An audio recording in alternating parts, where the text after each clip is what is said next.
Hello, this is your girl Bianca Jaye. I just wanted to come and say hello to everyone, and I really wanted to cap and just recap and thank everyone who responded to my Facebook post earlier in the week that talked about what financial advice would you give your 21-year-old self? So I'm actually 52.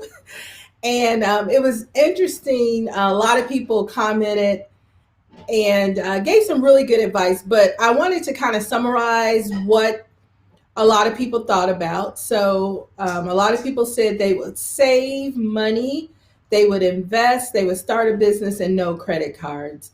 So, I think about when we think about saving, investing, credit cards, buying property, it kind of boils down to one or two things. And one is most of us do a really good job of knowing how much money is coming in. We get paid every week or every 2 weeks. If you run a business, you understand what are your profits and what are your losses. So you understand your income. That's not a problem. But the problem a lot of us get into trouble with are our expenses. And I know we kicked off 2021, and I just wanted to let everybody know that, I've made a lot of money over the years, but I still have a budget. And so budgeting is very important. And I said I can remember as a child, I would sit and watch my dad. He had a little index card, and on one side he has the name of all the people that he may owe. I come from Dayton, so Dayton Power and Light, insurance, gas, groceries, and then on the other side he'll have his tracker, month by month. And he had a large index card to really just track his expenses as well as his income. And so a lot of people said that they would save, and that is so important, saving. And so one of the things that people need to do, not only save, but you want to save at a consistent and regular basis. So I have a 23-year-old daughter, so I appreciate all this advice because I'm basically collecting all of this information, and I'll actually be sharing it with a lot of younger people who are in that age group where they're just coming out of college or they're just finishing high school. And one of the things most parents, and I could be guilty a little bit about that, is that we didn't share with our children about finances. As a parent, we talk about relationships, boys and girls, and those type of things, but we never talked about our relationship with money. And based upon the answers and the responses that people provided to me, there has been some rough relationships when it came to money. And I laugh because a lot of people say credit cards, don't get them, never get them. Credit cards are bad.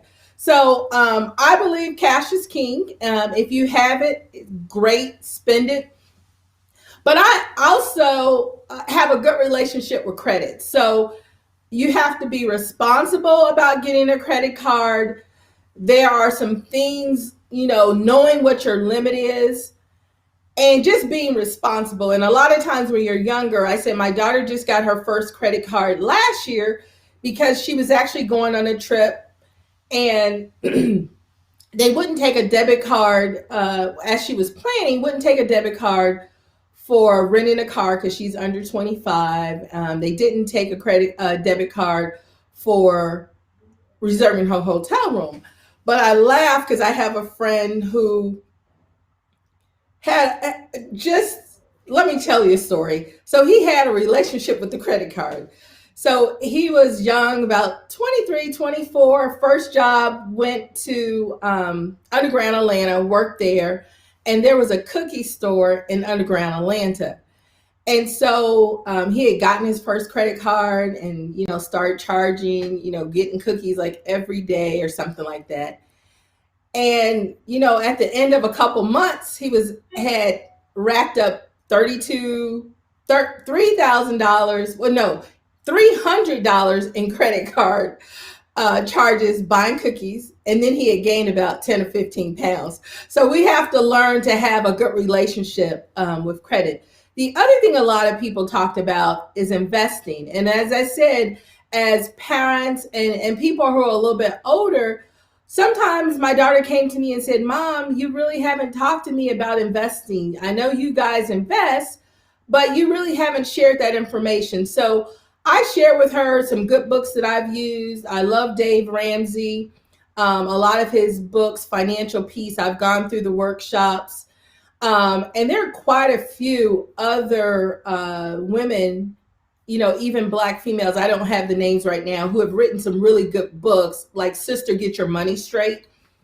And I can't remember who the author is, but really learning how to invest. I know it's been a rocky market right now. After COVID hit, probably July, a lot of the stock market tanked and wasn't doing well. But if you were kind of a savvy investor and you had money, it sat there and you continued on a regular basis putting money in. At the end of last year, beginning of this year, stocks have gone up, because I think about Tesla stock, one of the stocks that I own. And I have a portfolio of index funds, and then I have my play money that I'll trade on, do day trading every once in a while. But I have the 401k and the Roth IRAs and those type of things, which are steady. I contribute to those every month at a steady pace. And so, when it comes to investing, you really, if you're not going to watch the money day in or day out, just invest into a solid kind of index fund or Roth IRA if you're looking for retirement. And you want to make sure you do that on a continuous basis. And then the third thing a lot of people talked about is starting a business. And where we are now is a great time to start a business. I've actually been in business probably about 15 years. And the reason why I got into business, just kind of let me share a little bit of background, but I worked for a large blue chip company. I was traveling all over the world. And when I say traveling all over the world, I was part of their management consulting group.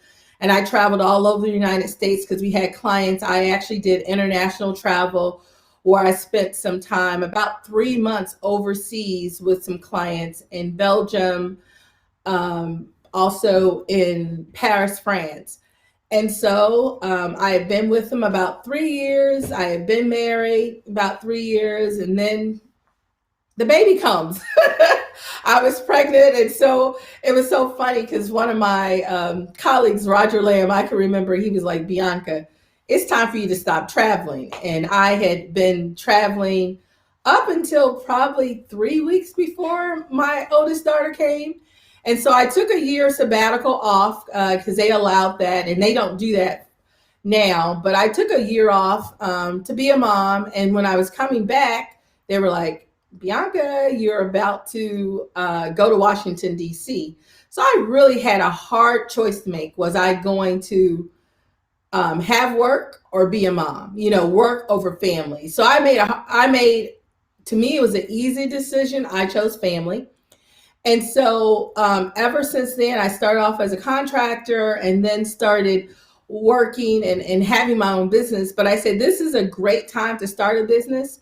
I know a lot of people who responded, said, I wish I would have started. Well, I'll tell you now, there's no better time but the present. And so, for example, my daughter's actually in Nashville, Tennessee. They had a big snowstorm over the last couple of days. She's a school teacher, but she also has a side hustle. So that's the other thing that a lot of people don't tell their 21-year-old self, is that, hey, you may have a primary job, but a side hustle, multi-streams of income are really important. So she works for a hotel, and her manager called her up because they have maybe about 3 or 4 inches of snow, and they're expected to have another probably 6 inches of snow tonight.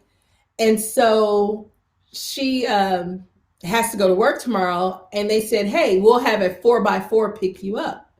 And I was like, what's a 4x4? Well, someone has started a business saying, hey, cars are not moving in Atlanta. There's no Uber. There's no taxis.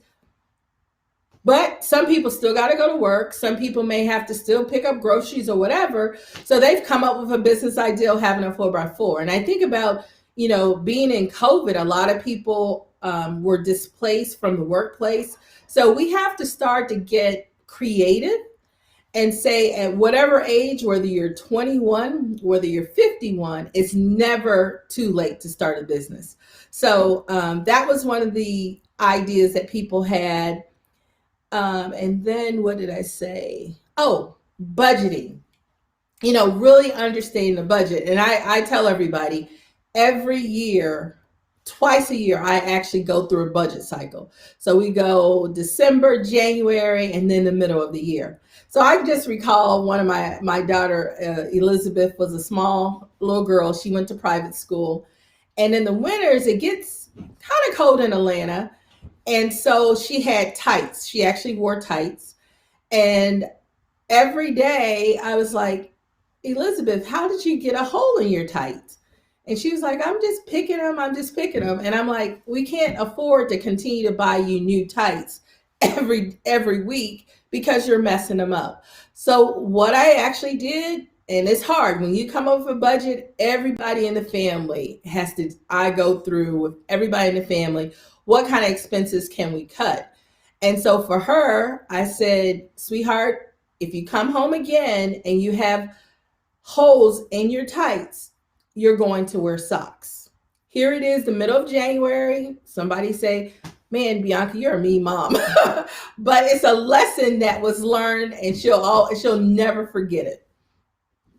So she went to school a couple times, legs ashy when she came home. She learned about budgeting.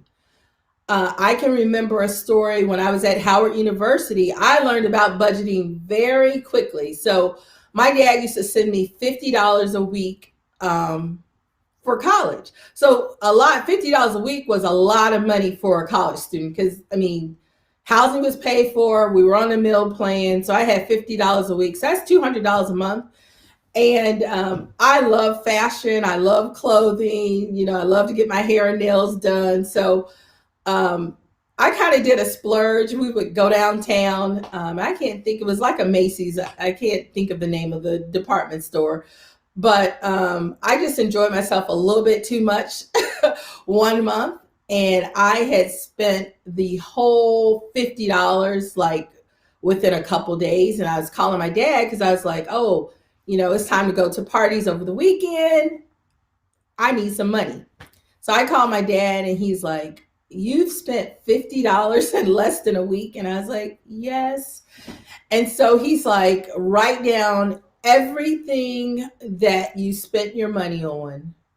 And that was my lesson in budgeting, learning to identify every expense that you have. I knew my revenue coming in was $50 a week. And I had to itemize everything I had spent money on. It was clothes, shoes. I bought a lot of stuff. And I can even recall that when I first got my first credit card in college, I was pretty wise because I had this budgeting thing with my dad. But then I had a friend, I can remember, she goes, oh, we need to go to a party. We need to get some outfits.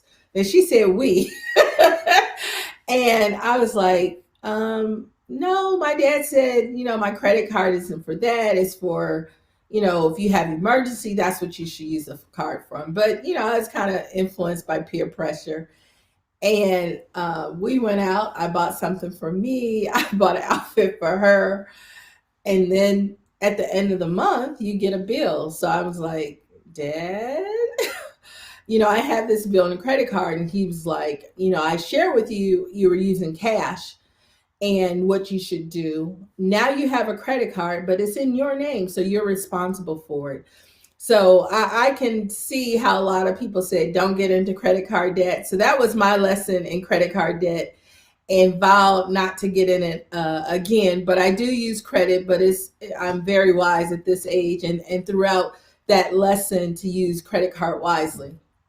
And so finally, credit cards, saving, investing, and starting a business.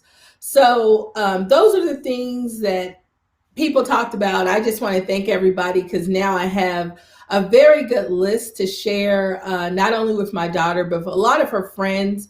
Um, we're wise, we're older, we're a little bit wiser. So I just wanted to just thank everybody for allowing me to share the things that people had put up there, as well as give a few stories. I'm still doing my storytelling, so at least once a week I'll be coming online to just share information with everyone. But again, like I said, what would I tell my 21-year-old self? And this came from friends and family all over the globe. So, one, save and be consistent in your savings. Once you have built up about 3 to 6 months of income, then you could worry about investing. So you want to invest not only for your future, for retirement, but you may want to invest to save a down payment for a house or a car, or things like that. And so you would use the stock market, you would use 401k. Limit your use of credit cards if you have any. Be very wise. Don't run up a large balance and not able to pay, because at the end of each month, the interest accrues. And then the final thing is start a business, and that's so important. I run a digital marketing company. We do engineering, and we also do training.